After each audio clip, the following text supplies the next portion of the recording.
Wagle estate police स्टेशनचे detection टीमने केलेलं आहे. त्याच्यामध्ये एक खूप नावाजलेला आरोपी आहे, ज्याचे पूर्वीचं खूप मोठं रेकॉर्ड आहे. त्याला ह्या घरफोडीच्या गुन्ह्यामध्ये अटक केलं आहे.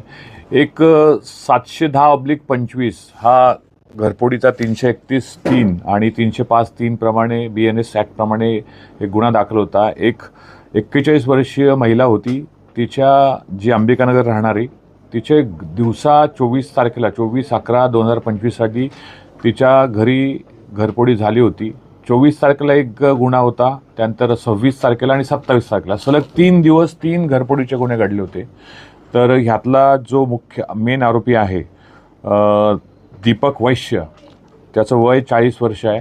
तो राहणार शिवाजीनगर गोवंडी इथल्या एरियातला. त्याला आपण या घरफोडीमध्ये अटक केलेत. हा वैश्य हा पूर्वीचा मुंबईचा आणि ठाण्यातला